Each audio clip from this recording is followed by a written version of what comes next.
আসসালামু আলাইকুম everyone, welcome back to my channel. আশা করি সবাই ভালো আছেন। আলহামদুলিল্লাহ, আমিও ভালো আছি। তো আজকের ভিডিওটা আমি এখান থেকে শুরু করছি। সকাল থেকে অনেক কাজ করে ফেললাম।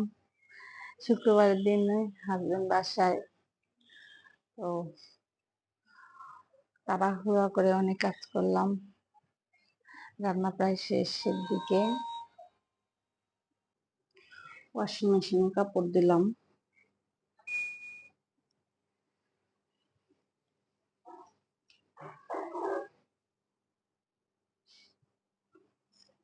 বারান্দায় যাই, যে দেখি বারান্দার কি অবস্থা। আমার ঘরও গুছানো হয়ে গেছে, পরিষ্কার হয়ে গেছে ঘর সব। বারান্দার কাপড় ছিল, বারান্দা থেকে সব কাপড় উঠিয়ে ফেলছি, শুকিয়ে গেছে কাপড়। এই যে আমার গাছগুলোকে দেখেন একবার, এখনো ভালো আছে, কেউ মরে টরেনি। নামাজ পড়ে আসলো, এখন পা ধুয়ে ঘরে আসবে।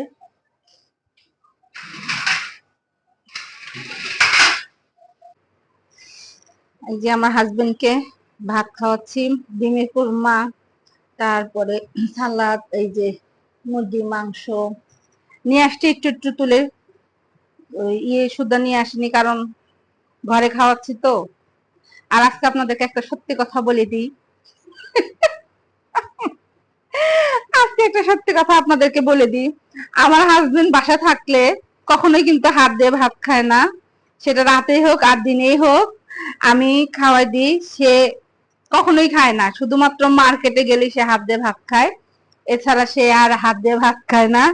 তাকে আমি প্রতিবেলা আমি খাওয়াই দিই। আমরা এই জন্যই বেশিরভাগ একসাথে বসে খাওয়া দাওয়া করি, কারণ ওকে আমি খাওয়াই দিই দেখে। তো আজকে আজকে আপনাদের কাছে সত্যি কথাটা শেয়ার করলাম। এই যে বসে আছে, এখন খাবে। তো ভাতটা খাওয়াইনি, শরীরটা ভালো না। ওই যে ব্যথা পাইছিল হাতে, যে পড়ে গেছিল, পড়ে যায় হাতে, ব্যথা পাওয়ার পরে হাতও ব্যথা। এই জন্য সে আর টেবিলে যায় খাবে না, তো ঘরেই খাওয়াচ্ছি। তো খাওয়াইনি আমি। রান্না করেছি নিরামিষ,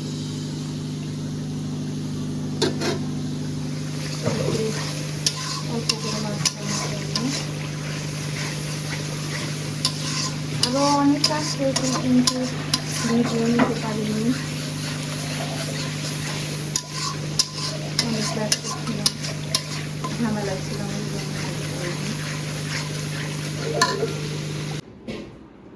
রাতের খাবার রান্না শেষ। মুরগির মাংস, কাঁকড় ভাজি, পিঠা মাছ আর সবজি। আমার মেয়ে আসছেন আজকে সন্ধ্যার সময়, এবং শ্বশুরবাড়ি থেকে লোক আসছিল ওদের সাথে মানুষ। তো সন্ধ্যার সময় অনেক ব্যস্ত ছিলাম, তাদেরকে নাস্তা টাস্তা দিলাম, তারা খাওয়া দাওয়া করে গেল, মানে বিকালে নাস্তা করে গেছে। যাই হোক, এখন খালা আমি দুজন মিলে রান্না করলাম, কারণ দুপুরবেলাতে পোলাও, মাংস, ডিমের কোরমা, মুরগির মাংস, পোলাও দিয়ে গেছিল। রান্না শেষ, আমি সবাইকে খেতে দেবো। আজকে একটু ব্যস্ততার মধ্যে দিয়েই দিনটা কাটলো। আজকে বেশি ভিডিও করতে পারিনি, শুক্রবার আমার হাজবেন্ড বাসায় ছিল। এই টুকিটাকি কাজ করেছে, আবার হাজবেন্ডের সাথে যে গল্প করেছি, কথা বলেছি, এইসব করতে টরতে আবার বিকালে একটু, মানে দুপুরে একটু খাওয়া দাওয়া, একটু রেস্ট নিয়েছি। এই আর অতটা ভিডিও করতে পারিনি। তারপর হঠাৎ বিকালবেলা মেয়ে ফোন দিচ্ছে শ্বশুরবাড়ি থেকে, আম্মু আসতেছে, আসবো এখন, মানে একটু পরে বের হব। তো সেই একটা খুশি, মেয়ে আসতেছে। আসলে এক সপ্তাহ হয়ে গেছে একটু মিস করে। আসলে এখনো ওইভাবে অভ্যাসটা হয়নি শ্বশুরবাড়িতে করে থাকা। আস্তে আস্তে ঠিক হয়ে যাবে। আমি আচ্ছা আসো। আসছে, আসার পর তো আমি অনেক খুশি, মেয়েও অনেক খুশি। ওদের হাজব্যান্ড আসছে, তারপরে হাজব্যান্ডের সমাবেশে ওরা ওদের কাকা হয়, সে আসছিল। যাই হোক, নাস্তা টাস্তা দেওয়া ব্যস্ত হয়ে গেছি, আমি ভিডিও আর করতে পারিনি। তারপরে ওর হাজব্যান্ড চলে গেছে, 8টার মধ্যেই চলে গেছে, কিন্তু মেয়ে যায়নি, মেয়ে আছে। ওর হাজব্যান্ড বলে ঠিক আছে তুমি একটা রাত থাকো আম্মুর সাথে। পরে ওকে বললাম, মানে আমার মেয়ে জামাইকে বললাম যে তুমিও থাকো বাবা। বলছে আম্মু আমার রাত্রে আমার এক জায়গায় যেতে হবে, এক রিলেটিভের বাসায় যেতে হবে। মানে তারা মনে হয় বাইরে থাকে, হয়তো কিছু দিয়েছে সেগুলি দিতে টিতে যাবে। যা হয় যে একজন বিদেশ থেকে আসলে তার কাছে অনেকে অনেক জিনিস টিনিস দিয়ে দেয়, সেগুলো আবার বাংলাদেশে এসে দিয়ে আসতে হয়, যে এরকমই কোনো কিছু হবে। তা আমি বলছি আচ্ছা ঠিক আছে, বলে আজকে আমি আর আসবো না, রাত হয়ে যাবে, আমি কালকে আসবো। ঠিক আছে। মেয়ের সাথে অনেক জামাই চলে গেল, অনেক গল্প টল্প করলাম। তারপরে খালা রান্না করতেছে, মেয়ে আমার রিঠা মাছ পছন্দ করে, তো রিঠা মাছটা একটু রান্না করলাম। আজকে 1 সপ্তাহ বেশি নিয়েছে গেছে, তো এই রান্না টান্না করলাম, গল্প টল্প করলাম। এগুলি করলে আমি আর ক্যামেরা হাতে নিতে পারিনি। যাই হোক, আজকে আমি তেমন কোনো ভিডিওই করতে পারিনি।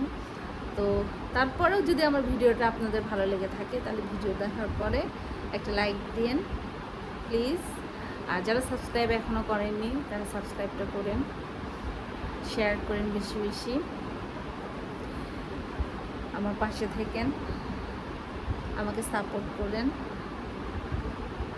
সবাই ভালো থাকেন। আল্লাহ হাফিজ।